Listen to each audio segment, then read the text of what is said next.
एक समयमा के हुन्छ भने एकजना गुरुले आफ्नो शिष्यलाई के लेसन सिकाउनको लागि शिष्यलाई गुरुले भन्नुहुन्छ, चेला सुन अथवा स्टुडेन्ट सुन, तिमीलाई म केही कुरो एउटा जिन्दगीमा हुने महत्त्वपूर्ण लेसन शिक्षा तिमीलाई सिकाउन गइरहेको छु।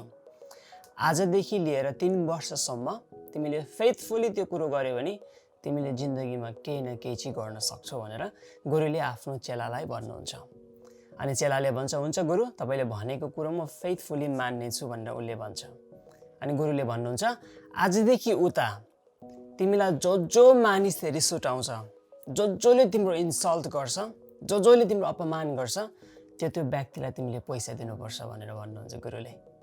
चेला छक्कै पर्छ, तर पनि चेलाले भन्छ, हुन्छ तपाईले भनेको कुरो म मान्छु भनेर उहाँले भन्नुहुन्छ। अनि समय बित्दै गयो, उसले गुरुको कुरोमा अथवा टिचरले भनेको कुरोमा फेथफुल रहेर उसले सबै मानिसलाई जसले उसलाई रिस उठाएको थियो, जसले उसलाई इन्सल्ट गरेको थियो, अपमान गरेको थियो, त्यही मानिसलाई उसले पैसा दिन्छ, क्यास पैसा दिन्छ। अनि 3 वर्ष बितेपछि गुरुले आफ्नो चेलालाई भन्नुहुन्छ, ल तिमीले मैले भनेको कुरो फेथफुली तिमीले पालन गरेको छौ, अब तिमीले स्टडीलाई फर्दर गर्नको लागि म तिमीलाई एथेन्स भन्ने ग्रिकको एउटा सिटीमा तिमीलाई पठाउँदैछु भनेर गुरुले आफ्नो चेलालाई भन्नुहुन्छ। अनि चेला एथेन्स भन्ने सिटीमा जान्छ। जब चेला एथेन्स भन्ने सिटीमा जान्छ, त्यतिखेरको समयमा त्यहाँ गेटको पालेले चेलालाई साह्रै इन्सल्ट गर्छ, उसको अपमान गर्छ। त्यो पाले कस्तो खालको थियो भन्दाखेरि आउने जाने मान्छेलाई अपमान गर्ने, आउने जाने मान्छेको इन्सल्ट गर्ने, छिची दुर गिल्ला गर्ने खालको पाले थियो। अनि यो चेलालाई जब त्यो पालेले छिची दुर अथवा अपमान गर्छ, यो चेला गल्ल हाँसिदिन्छ। जब यो चेला गल्ल हाँस्यो नि, त्यतिखेरको समयमा पाले छक्कै परेर यो चेलालाई प्रश्न गर्छ, ए भाइ, यत्रो दिन भयो मैले मानिसलाई यहाँ गेटमा बसेको आउने जाने मानिसहरूलाई मैले धेरै दिनदेखि मैले उनीहरूको अपमान गरिरहेको थिएँ। इन्सल्ट गर्दाखेरि मान्छेहरू मसँग रिसाउँथे, थुक्थे, कतिले ढुङ्गाले हान्थे, तर तिमी त हाँसिरहेको छौ, तिमी किन हाँसेको भनेर त्यो पाले छक्क परेर त्यो चेलालाई सोध्छ। चेलाले के भन्छ भन्दाखेरि चेलाले यसो भन्छ, दाजु तपाईँलाई थाहा छ, आजभन्दा केही दिन अगाडि मात्र जब मान्छेले मलाई रिस उठाउँथ्यो, त्यो मान्छेलाई म पे गर्थेँ, त्यो मान्छेलाई म पैसा रुपियाँ दिन्थेँ, तर आज तपाईँले मलाई सित्तैमा रिस उठाइरहनु भएको छ, त्यही भएर मलाई हाँस उठेको भनेर भनेछ। पाले त छक्कै पर्यो। अनि पालेले के भन्छ भन्दा, go man, the city is yours भन्छ क्या पालेले, जाऊ यो सिटी तिम्रै हो भनेर भन्छ। मैले तपाईँलाई बताउन चाहेको नि, यदि तपाईँ आफू अपमानित हुँदा, यदि तपाईँ आफूलाई इन्सल्ट महसुस हुँदा पनि नि हाँस्न सक्नुहुन्छ भने नि वास्तवमा संसार तपाईँकै हो। यु विल विन, संसार तपाईँको। पालेले यो चेलालाई भने जसरी, जाऊ go the city is yours भने जस्तै, यदि कसैले तपाईँलाई रिस उठाउँदाखेरि तपाईँ हाँस्न सक्नुहुन्छ, कसैले तपाईँलाई रिस उठाउँदाखेरि तपाईँ आँखा चिम्लेर त्यसलाई बोल्न सक्नुहुन्छ भने नि द वर्ल्ड इज योर। बाइबलले हामीलाई के भन्छ भने, पवित्र धर्मशास्त्र बाइबल हितोपदेशको पुस्तक 19:11ले हामीलाई यसो भनेको छ, मानिसको बुद्धिले त्यसलाई धरिया दिन्छ, चित्त दुखाएको कुरोप्रति आँखा चिम्लिनु त्यसको लागि महिमा हो भन्छ। फेरि तपाईँलाई पढेर सुनाउन चाहन्छु, मानिसको बुद्धिले त्यसलाई धरिया दिन्छ, चित्त दुखाएको कुरोप्रति आँखा चिम्लिनु त्यसको लागि महिमा हो भन्छ। जब कसैले तपाईँको मन दुखाउँछ, जब कसैले तपाईँको चित्त दुखाउँछ नि, त्यतिखेर जब तपाईँले त्यो चित्त दुखाएको कुरोलाई, त्यो मन दुखाएको कुरोलाई नि तपाईँले आँखा चिम्लेर त्यसलाई पचाइदिनुहुन्छ नि, संसार तपाईँको हो, तपाईँले जित्न सक्नुहुन्छ। थाहा छ, यीशु ख्रिस्ट यस्तो व्यक्ति हुनुहुन्थ्यो जसले कुनै बुक्सहरू लेख्नु भएन, जो फेमस पनि हुनुहुन्थेन, जो युट्युबमा पनि आउनु भएन, यसरी म आए जसरी, जो टिभीमा पनि आउनु भएन, जो वर्ल्डमा चर्चित पनि हुनु भएन, इभन चर्चित मानिसले बनाउनु खोज्दा पनि उहाँ भाग्नुहुन्थ्यो, तर पनि उहाँले संसारलाई उथल पुथल पार्नुभयो। उहाँको फर्मुला के थियो भन्दाखेरि नि, मानिसले चित्त दुखाएको कुरोप्रति नि उहाँ आँखा चिम्लिनुहुन्थ्यो। जब संसारले तपाईलाई चित्त दुखाउँछ, जब तपाईँको साथीले तपाईँलाई चित्त दुखाउँछ, जब तपाईँको परिवारले तपाईँलाई चित्त दुखाउँछ, जब तपाईँको पास्टर्सले, जब तपाईँको लिडरले, जब तपाईँको कुनै पनि व्यक्तिले, तपाईँको टिचरले तपाईँको चित्त दुखाउँछ नि, त्यतिखेरको समयमा त्यो चित्त दुखाएको कुरोमा आँखा चिम्लिनु भयो भने नि तपाईँले बिस्तारै बिस्तारै उनीहरूलाई तपाईँले जित्नुहुन्छ। किनभने बाइबलले हामीलाई भन्छ चित्त दुखाएको कुरोप्रति आँखा चिम्लिनु चाहिँ उसको लागि त्यो विजय, उसको महिमा हो भनेर बाइबलले भन्छ। यीशु ख्रीष्टको सेवकाईमा उहाँलाई रिस उठाउने मान्छेहरू धेरै थिए उहाँलाई रिस उठाउने मान्छेहरू।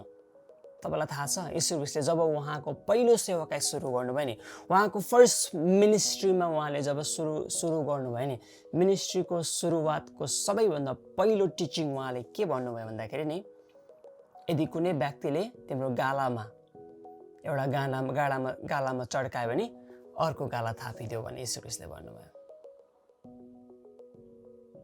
कसैले तिमीलाई नराम्रो दृष्टिकोणले अथवा शत्रुलाई प्रेम गर भन्ने कुरो उहाँले शिक्षा सिकाउनु भयो।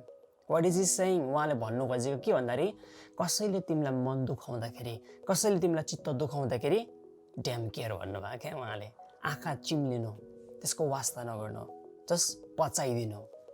यीशु ख्रीष्टको शिक्षा त्यो थियो। किन भन्दाखेरि उहाँले मुखले मात्र बोल्नु हुँदैन थियो, तर उहाँले प्र्याक्टिकल कुरो, यो प्र्याक्टिकल वेमा उहाँले गर्नुहुन्थ्यो। जब मानिसले उहाँलाई रिस उठाउँथ्यो नि, उहाँ चुपो लागेर बस्नुहुन्थ्यो। उहाँ के अरे जब मानिसले चित्त दुखाउँदाखेरि उहाँ शान्त भएका मानिस हुनुहुन्थ्यो, शान्तसँगले उहाँ बस्नुहुन्थ्यो। अनि उहाँले संसारलाई जित्न सक्नुभयो, संसारलाई उहाँले उलटपुलट पार्न सक्नुभयो। एक समयमा पिलातुसले यीशु ख्रीष्टलाई मानिसको अगाडि लिन्छ अनि पिलातुसले के भन्छ, यो मानिसमा म कुनै दोष भेट्दिनँ भनेर पिलातुसले भन्दा मानिसले यीशु ख्रीष्टलाई कति धेरै नाना थरीको आरोपहरू लाउँदाखेरि पनि यीशु ख्रीष्टले चुप्पो लाग्नु भयो। उहाँ एक शब्द बोल्नु भएन। चित्त दुखाएको कुरोमा जब हामी आँखा चिम्लिन्छौँ नि, हामीले विजय प्राप्त गर्छौँ। थाहा छ तपाईँलाई मानिसले किन रिस उठाउँछ? किन भन्दाखेरि नि तपाईसँग त्यो मानिस न्यु खोज्न चाहिरहेको छ। तपाईसँग त्यो मानिस दुश्मनी बन्न चाहिरहेको छ। त्यही भएर प्रभु येशूको फर्मुला चाहिँ के भन्दाखेरि आँखा चिम्लिनुहोस्, पचाइदिनुहोस्। मानिसले तपाईँलाई चित्त दुखाएको कुरोमा पचाइदिनु भयो भने संसार तपाईँले जित्न सक्नुहुन्छ। यो प्रब्लम हामी मानिस जातिमा एउटा प्रब्लम छ। त्यो प्रब्लम चाहिँ इगोको problem. You hurt me, I'm gonna hurt you भन्ने हाम्रो इगो छ नि। यो इगोलाई जबसम्म हामी मार्दिनौँ नि, तबसम्म हामी संसारमा ज्योति र नुन भएर अगाडि बढ्न सक्दैनौँ। जबसम्म हाम्रो इगो हर्ट भयो भन्ने पछि लाग्छौँ नि हामी, तबसम्म हामी कहिले संसारलाई उलटपुलट पार्न सक्दैनौँ, संसारलाई जित्न सक्दैनौँ। प्रभु येशूले आफ्नो इगोलाई पनि त्याग्दिनु भयो। उहाँलाई चित्त दुखाउँदाखेरि उहाँ शान्तसँगले, कमसँगले उहाँले त्यो कुरोलाई डिल गर्नुहुन्थ्यो। अनि यीशु ख्रीष्टको जीवनबाट हामी त्यो कुरो सिक्न सक्छौँ। भजन सङ्ग्रहको पुस्तक 37:8ले भन्छ, 37:8ले भन्छ, रिसाउनु छोड र क्रोधलाई त्याग, झर्को नमाना,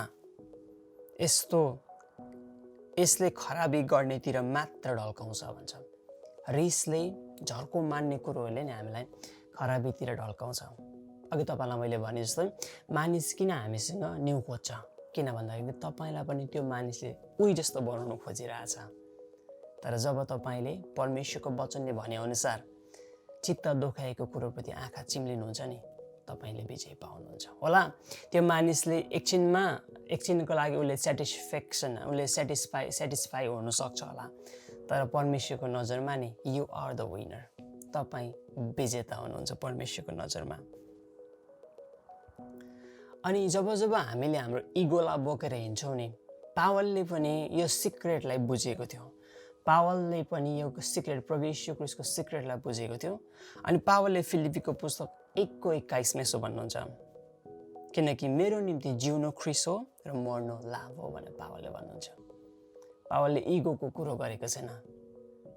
पावललाई मानिसले नराम्रो कुरो भने तापनि नि, पावललाई मानिसले जेसुकै भने तापनि नि, ही एक्जल्ट जिजस, प्रभु येशूलाई उसले महिमा दिन्थ्यो।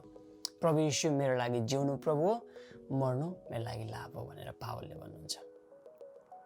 बाइबलमा जब हामी प्रेरितको पुस्तक पढ्छौँ, चेलाहरूले जब जब सत्तवाट भोग्थे त्यतिखेर चेलाहरू त खुसी हुन्थ्यो बाइबलले भन्छ। किन भन्दाखेरि उनीहरूले के भन्दा नि प्रभु येशूको लागि हामी दुःख भोग्ने योग्यको भएछु भनेर उनीहरू खुसी हुन्थे। किन भन्दाखेरि उनीहरू आफ्नो इगोमा छैन, but they are living for Christ. प्रभुको लागि उनीहरू जिरहेको छ।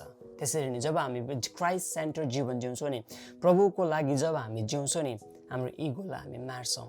अनि जब मानिसले हामीलाई रिस उठाउँछ नि, हामी के सोच्छौँ भन्दाखेरि मलाई रिस उठाएको होइन, प्रभुलाई रिस उठाएको भनेर हामी सोच्छौँ। We live all to God, सबै कुरा हामी प्रभुलाई त्यागिदिन्छौँ। अन्तिममा एउटा भर्स पढेर तपाईँहरूको माझमा यो वचनलाई अन्त्य गर्न चाहन्छु। यूहन्ना 13:15 भन्छ, किनकि मैले तिमीहरूलाई एउटा उदाहरण दिएको छु, जसो मैले तिमीहरूको निम्ति गरेँ तिमीहरूले पनि त्यसै गर। प्रभु येशूले हामीलाई इन्करेज गर्दै हुनुहुन्छ, चित्त दुखाएको कुरोप्रति आँखा चिम्दैनौ। तिम्रो इगोलाई अगाडि बढ्न नदेऊ, but let me live through you. तिम्रो जीवनबाट म जिउन सकौँ भने प्रभुले तपाईँ अनि मलाई आज भन्दै हुनुहुन्छ। हुन्छ, आजको वचनले मलाई आशा छ तपाईँले मेरो जीवनमा नयाँ काम गरेको छ भने। सबैजनालाई जय मसीह।